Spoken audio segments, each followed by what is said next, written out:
Let's get salty! Everyone, Zeddy here again today with a brand new video, a surprise video at that, as we are like, okay, the last final card reveal stream is like in an hour or two, which we will have a full review of all those cards. But again, make sure to check out that stream. There's two packs to get.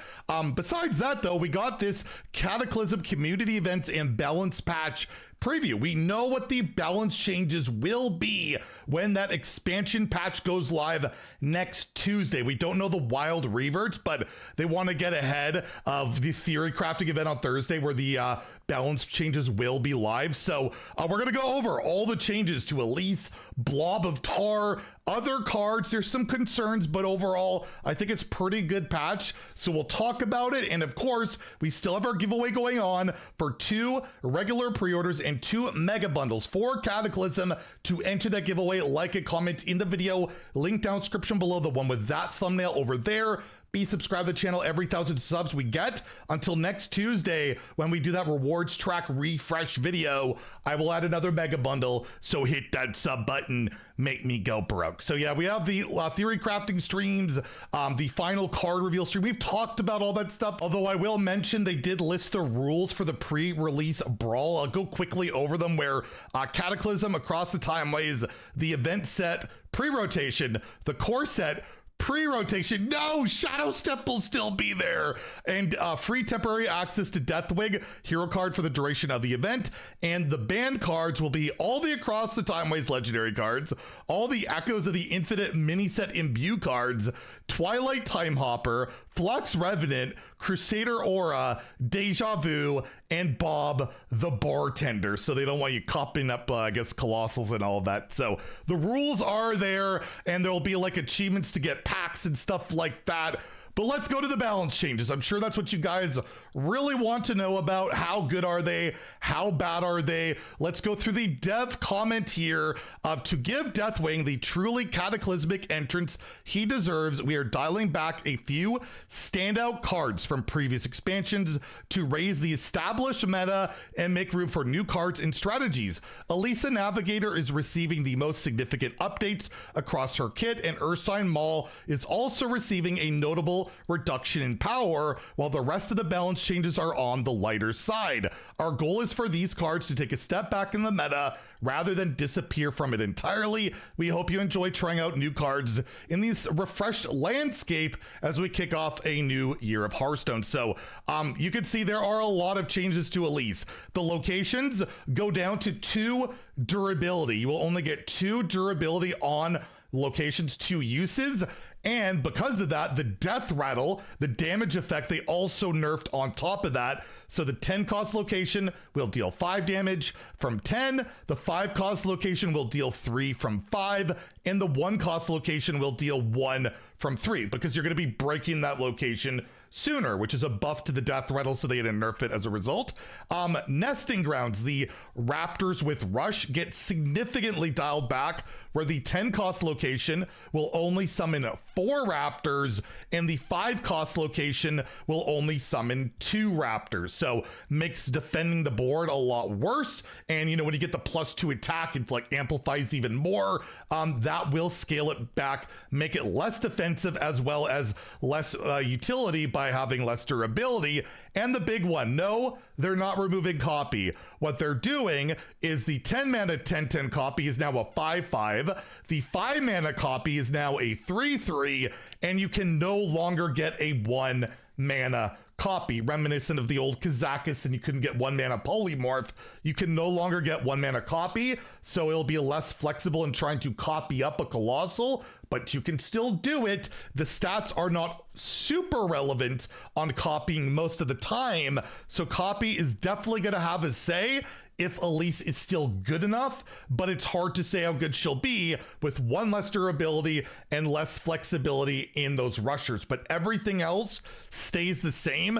Should be a significant nerf, but I imagine Elise will still have a home. It just depends on, is she still going to be a 60-70%, you know, played card? We'll see.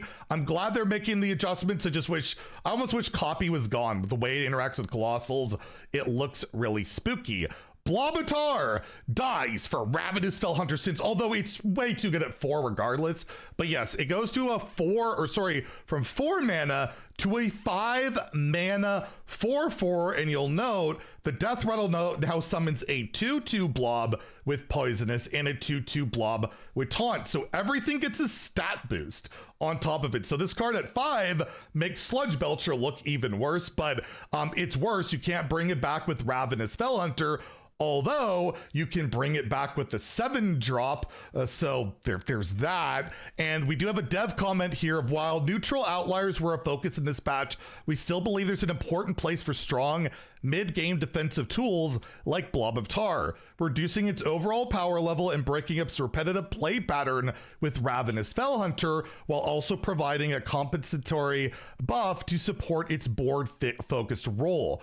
We'll be keeping an eye on Fellhunter as we evaluate its power in a post-rotation environment with fewer available targets. So yes, Ravenous Fellhunter stays, but return policy's rotating. It doesn't have Blob of Tar to work with, but I don't know. There's probably gonna be another 4-mana Death Rattle. We even have that Doomsayer card. Maybe it's good with that. Who knows, right? But ultimately, I'm glad, I guess, they're changing Blob, but like, Fellhunter's seen ton of meta play for like over a year, or a year, I guess. It came out last year. Like, could we not like just let it, it's had its time type of deal? But we'll see how it plays out. They must have strategies they want it to be used with, so we'll see how it goes. Creature Madness has just seen a ton of play in a ton of decks. It gets a minor nerf.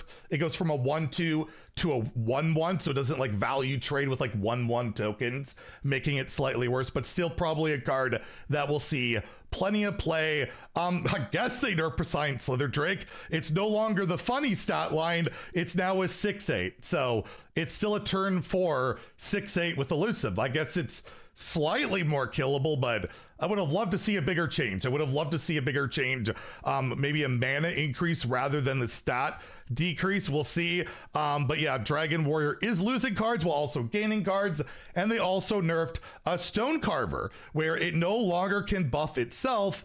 Multiple buffs can still buff one another, as it reads, at the end of your turn, give another friendly damage minion +2/+2, but it can buff another version of, another minion on the board that has the same name, right? So that still is there. Unleash the Crocolus is now 2 mana, gain 10 armor instead of 1 mana, gain 10 armor. Obscene at 1, could very well still see play at 2, still a ton of armor gain. But yeah, now comboing it with the new like 6 mana spell that they got, it's going to be pretty hard to accomplish that. So we'll see if Control Warrior's still going to be a thing. They're losing Brawl, they're getting Crocolus nerfed.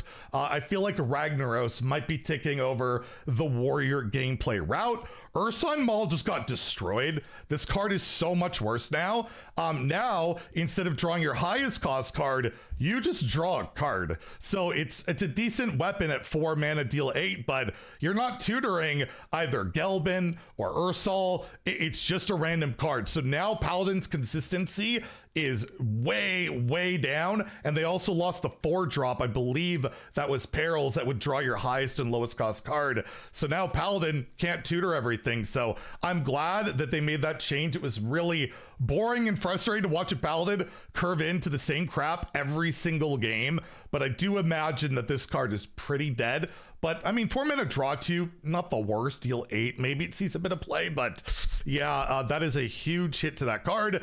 Thankfully, Deja Vu now loses the mana cheat. It's still a really good card. You still could, copy a Colossal or something insane. You can't just curve out earlier than your opponent with it, right? For the most part. So, yeah, that card, especially post-rotation, I was pretty concerned about and glad it gets a hit. And Remnant of Rage gets a significant nerf to it, at least in its stats, going from a 6/5 to a 5/4, making it more fragile on the board. And I always feel like, why is this a threat on top of being a 0 mana draw 2? But I would not be surprised if this gets nerfed again. It is still going to be an obscene card in both, in my opinion, Death Knight and Demon Hunter. So that's all the changes. It's not like a mass nerf patch. There's some significant changes, no buffs, but let me know, is this enough for you guys going into rotation? I will say we are going into like the craziest rotation ever. There is like almost zero chance that the meta will not be Omega unbalanced and crazy. Like the first balance patch after this expansion will likely be larger than what we're seeing here. It's going to probably be pretty intense. So be warned, expansion launch, it'll be a crazy time. Just don't expect it to be a balanced time. But anyways, make sure, check out the final card review with Kibler and Cora. That starts, what, at 11 a.m. Pacific today? So like 2 p.m. Eastern, very shortly after this video went live. Get those drops and then tune into the channel again, where we will review all the final cards. There's some pretty cool stuff in there, and I think my review is like over half an hour. So lots of content to watch. If you enjoyed the video, please like and subscribe. Have a great day and stay salty, my friends.